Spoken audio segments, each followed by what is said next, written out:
Welcome to the Find Your Leadership Confidence podcast with Vicki Nedling. You are about to discover impactful lessons that help you grow as an individual, grow your confidence, and find the positive and good within you, so you powerfully and authentically become the best version of yourself. Be sure you visit our website at www.findyourleadershipconfidence.com. While you're there, subscribe to us via your favorite network. Now tune in, get ready, and enjoy the journey of emerging as a leader of exception in the 21st century. Good afternoon, good evening, good morning. Welcome everyone to the Find Your Leadership Confidence podcast. I'm your host, Vicki Nedling, coming to you from Roswell, Georgia. The goal of our podcast is to share topics and guests that will empower you to grow as a confident leader and take your business or your life to the next level. Today, my guest is Eric Twiggs. Let me just tell you a little bit about him. He is the founding partner and president of the What Now movement. His mission is to build high-performing entrepreneurs, authors, and career professionals who are prepared for life's unexpected curveballs. Oh gosh, we do have those.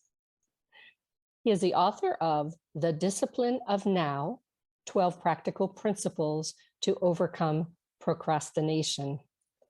The Disciple of Now has been recognized as a global top 10 finalist for the 2020 Author Elite Awards in the category of Best Self-Help Book. And this is based on the combination of cover design, content, popularity, and social contribution. He's the host of a weekly inspired podcast called The 30-Minute Hour. As a certified life and business coach, Eric has conducted over 28,000 coaching sessions. These are helping executives, leaders, and entrepreneurs who have moved from feeling frustrated to finding fulfillment. He also led organizations of 500 or more in corporate America and shared his message with those corporations.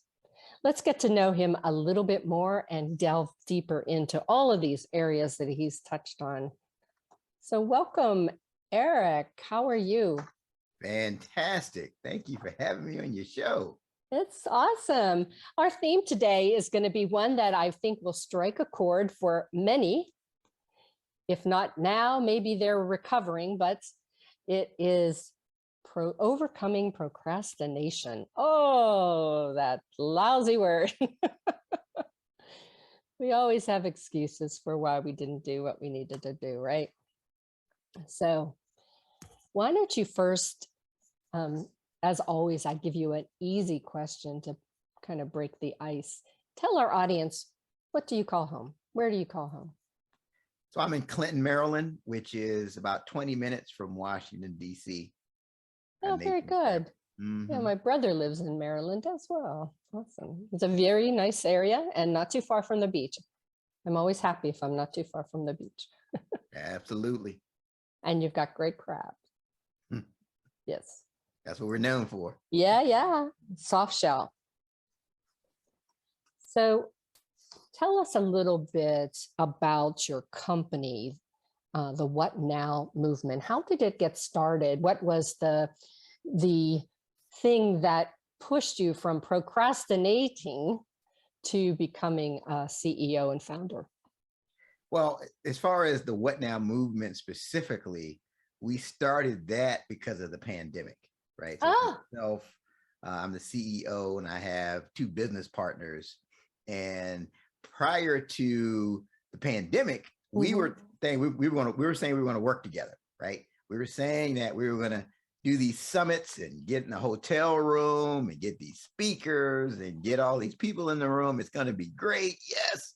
And then the pandemic happened and all that changed, all that shut down. We were asking ourselves, okay, well, what now? We still want to work together. And then we noticed that a lot of people in our networks were saying things like, hey, I've got this idea for a venture, a project, a book, but I'm going to wait until things get back to normal. And we said, that's the last thing you want to do. You really want to ask yourself, what now? And that's when we decided to call this the What Now movement. So we've got over 1,700 people in this Facebook group, and our mission is to help people to pivot when they face a challenge and not just stop. So we do that. Like, we've got a summit that's coming up on July the 16th. Awesome. We do master classes, we do videos within the group. So that's really our mission, and it ties into the thing I talk about and I've been talking about for years as it relates to overcoming procrastination. Yeah, just act, just do it. I found that out of the COVID, that's what I just decided too. I retired in 2018, and all of a sudden 2021 came along, and it was like, I'm not just going to sit in my house and do nothing. I have to do something. So you act. So are you, excuse me, are you tired of waiting for your goals, or waiting for somebody to achieve your goals, is a question that you ask others. And I have that actually is on my desk here. Someday is today. How often do you hear that as you're coaching and working with folks? Quite often, unfortunately. I think it's that old adage that, you probably heard it before. Everybody wants to go to heaven, but nobody wants to die. I don't want to take the trip. Right. Everybody's got great intentions, but I think sometimes there's a misunderstanding of the effort and the focus that it takes and the sacrifice that it's necessary to move forward. And I just think you have to really be willing. You have to be all in, and you have to be willing to do the thing that you really don't feel like doing. And that's where procrastination comes in. So you have two types of, there are two types of people that I've noticed, right? Like, I've noticed there's an entrepreneur who gets good results, and then there's an entrepreneur who gets great results. Yeah. And in most cases, they have a similar level of know-how. They know a lot of the same things. What separates the great from the good is that the entrepreneur who gets the great results has this ability to do those things that they need to do, whether she feels like it or not. And that's it. That's the difference. Yep. That persistence, consistent action, right? Absolutely. So what inspired you to write the Disciple of Now 3? No, Disciple of Now. With Discipline of Now. So what? Discipline. I can't even read. I'm so sorry. So what inspired me was I was looking for a useful tool to help people. And I was frustrated because all the things I was coming across was just the same old stuff. Yeah. I was like, oh, you got to wake up at 3:30 in the morning. You don't check your email before 2:00 in the afternoon. And those that type of advice doesn't work for everybody. So I wanted to create a tool that was useful, that was practical, that no matter where you are, whether you're an early bird, you're a night owl, you can find specific strategies that can meet you where you are and help you to move forward. And that's what motivated me. The other thing is, I saw some books on overcoming procrastination that were like 400 plus pages. And if someone's got a procrastination problem, they're probably not going to get it.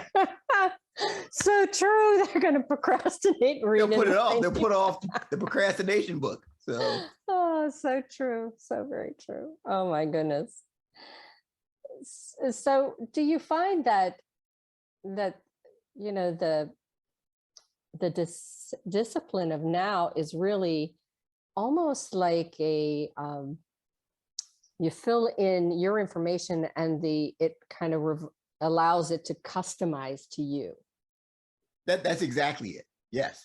Right. Yeah, it's a customized solution. So for example, if you are like I break down the personality types in the book, so if you're that type A personality, there's a overcoming procrastination solution for you. If you're more of the social laid back type, there's a solution that's for you. If you're the analytical type, that you can find specific strategies for you. So yeah, absolutely. Do you ever find that people are avoiding admitting that they're procrastination or a procrastinator? No, it's interesting. What I find is people assume they tell me, "Oh, I just always procrastinate," and that's not really the case, right? I have yet to meet someone that just procrastinates all the time with everything. Like everybody I meet, it's like they may put off household chores, but then when they get to work, they don't put off anything. They're on point. They're early. They stay. I mean, and I see vice versa. You know, people who are on point at home and the kids, everything's on schedule. They get everybody on school on time, and then they get to work and they start putting things off. So it's contextual, really. And I think the key is you have to be aware of the things that are triggering you to procrastinate. That's the big thing. If you really play back the tape, you'll see it's usually around a certain time. It's usually when you're doing a certain thing that you procrastinate the most. You know, I always find for myself, things that I love to do, the time just flies by. You know, I don't mind starting it. And, you know, I just keep at it. You know, but there are things that you hate to do. And those are the things that you keep on putting off, right? No, that's it. I mean, the root cause of procrastination is discomfort, right? And it could just be as simple as what they call task aversion, which you're talking about. You know, it's not that deep. I just don't like doing it. I don't like doing my taxes. So I'll wait until the very last minute if I can, you know? So, but it's about understanding yourself and understanding. So are there things that you can put in place if you know you don't like doing is there somebody else that can do your taxes?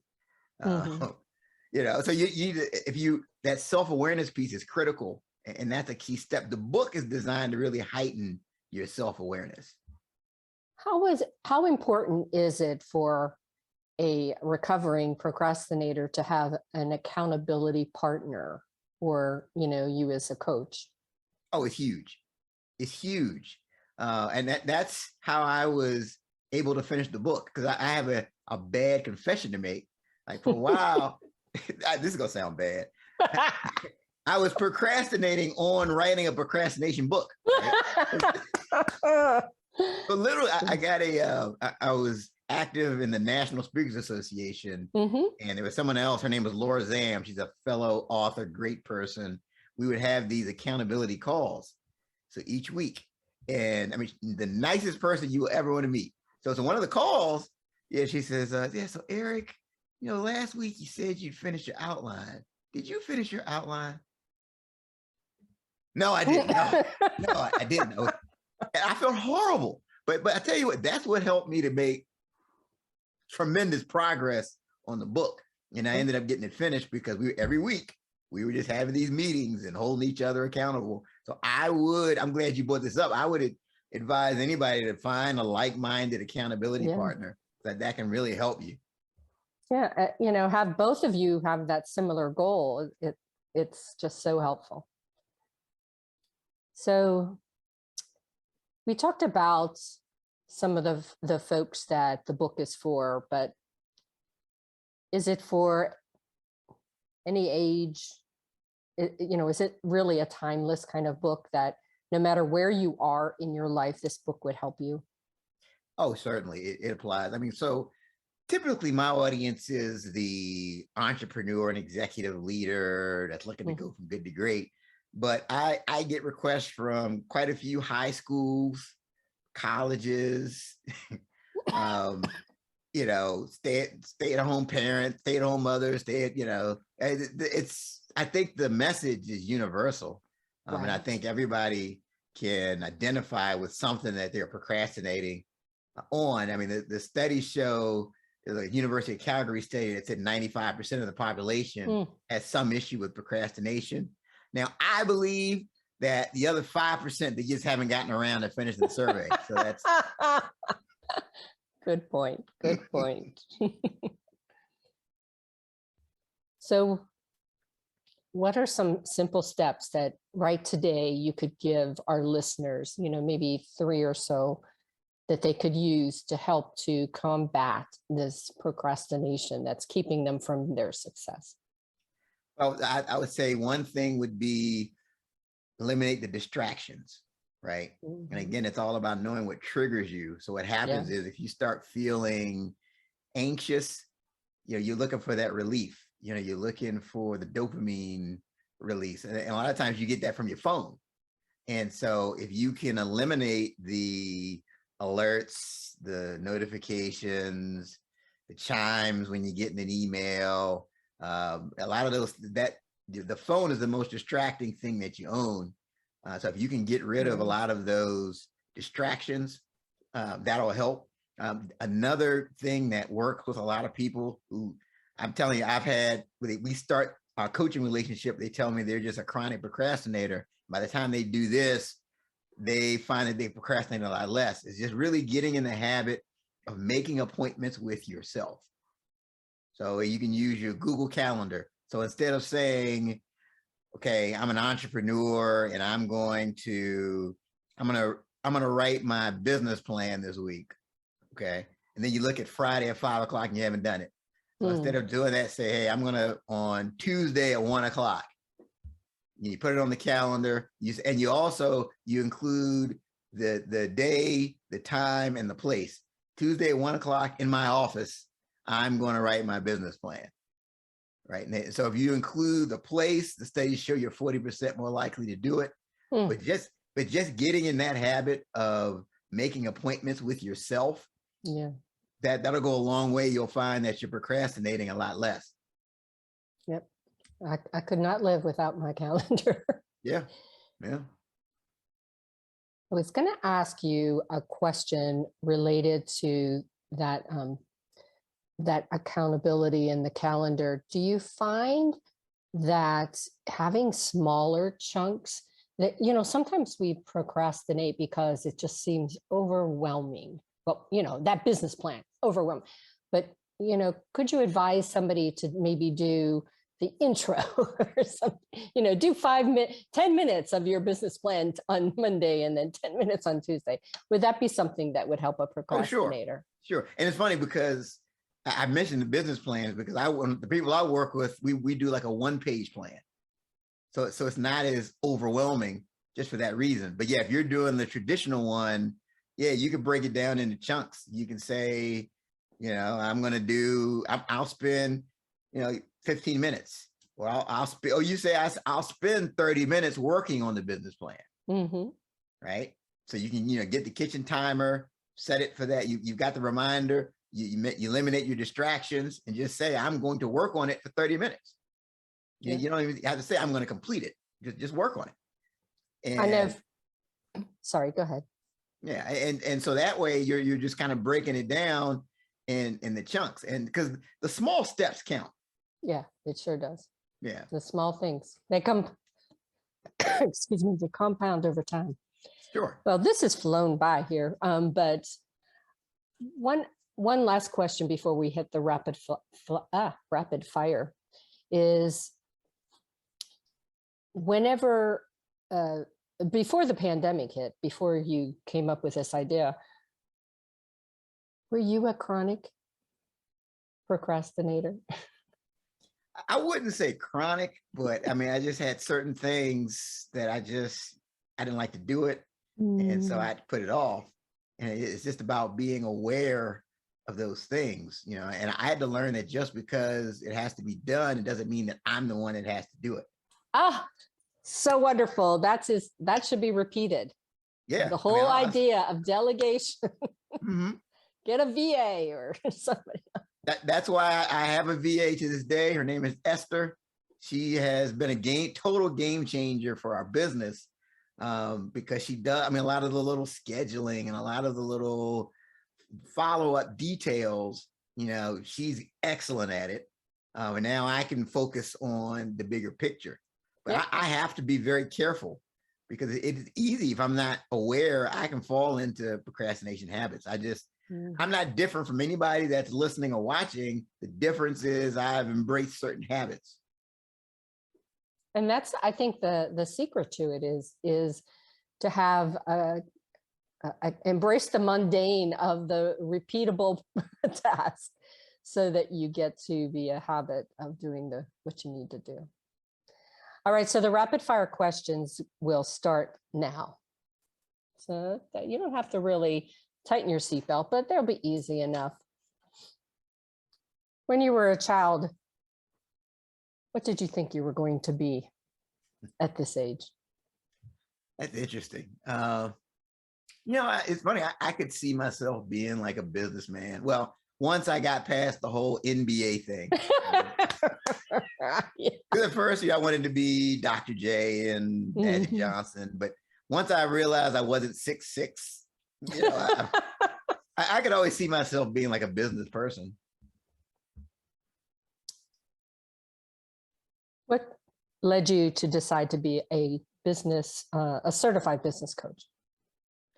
Well, I wanted to just make sure that I had some credibility when I'm talking to people. And I also wanted to learn just additional ways to approach coaching conversations. And a lot of it's when you're talking about coaching, it's listening, it's asking the right questions and knowing what questions to ask. Yeah. That's what I've gotten the most out of the whole process, is just really, it heightens your ability to listen and ask the right questions. So if you had a college guy or girl that's just going to graduate from college, has their life in front of them, what advice would you give them? I would really, a lot of times we look at the title when it comes to what we want to do, and you get set because maybe your parent did it or everybody tells you that's the job. But you need to be asking questions like, do you like what you do? Like find somebody, like if your heart is set on being an architect or a lawyer, find someone and have that conversation. Do you really like, on a scale of 1 to 10, how much do you like what you're doing? Mm-hmm. Because I'm telling you, I know so many people that graduated from the college I graduated, they're attorneys, they're this, and they don't like being an attorney. Yeah. And they end up doing other things. They were an attorney because their parents were an attorney and that was what was expected of them. So that's what I would say. Just really ask that question. Do you really like what you're doing? Do you like it on a scale of 1 to 10? What number would you give it? That type of thing. Yeah, I am big on volunteering. And I found that volunteering opens a lot of doors and insight as to what you really are passionate about. Yeah, and you bring up a good point too, right? So if you're thinking of, I want to open a restaurant, you can get yourself in the hallway. Is there a way you can work there part-time? Can you get there on a smaller scale? Like you said, can you volunteer? If you're thinking of starting a specific nonprofit, can you volunteer for a while and see if you may get in there and say, you know what? I really don't like this. I know. This is not what I wanted. Sounded like a good idea at the time, but I really don't like it. Money isn't everything. Okay. Favorite dessert? Wow. I would have to go with the apple pie. Oh, I love apple pie. Yeah. Well, I love cherry. I love cherry pie too, but apple pie is very, very good. And would you rather go to a baseball game or to a football game? I would rather go to a football game. Yeah, baseball is so slow, and unless it's like the World Series, that's one thing. Yeah. But I would say on a normal scale, I'd rather go to a football game. Me too. I'm not going to ask you what your team is because it might be against mine. Yeah, I want us to stay friends, right? Right. That's right. Oh, well, this has been great. Why don't you tell the folks where they can get in touch with you? So you can go to my website, Eric M. Twiggs, ERICM, last name TWIGGS.com. And you can pick up a copy of the book, The Discipline of Now, 12 Practical Principles to Overcome Procrastination. It's an audio, it's an ebook and paperback. Oh, good. Good. I love audiobooks as I'm walking. All right. Well, I want to thank Eric for being my guest today. He's shared a lot of information, a lot of great tips. And if you still have questions, please go to his website and check out his book. Definitely get his book, because we don't want to procrastinate about getting procrastination. Don't put it off. Don't be that guy.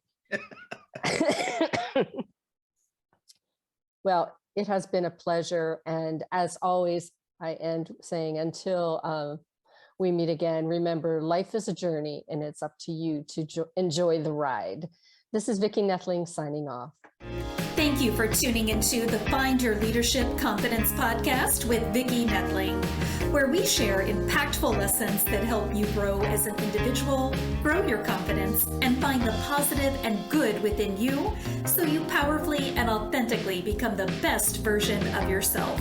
Remember to visit our website at www.findyourleadershipconfidence.com and enjoy even more great episodes like this one. Again, while you're here, subscribe to us via your favorite network. We look forward to seeing you next time on the Find Your Leadership Confidence podcast.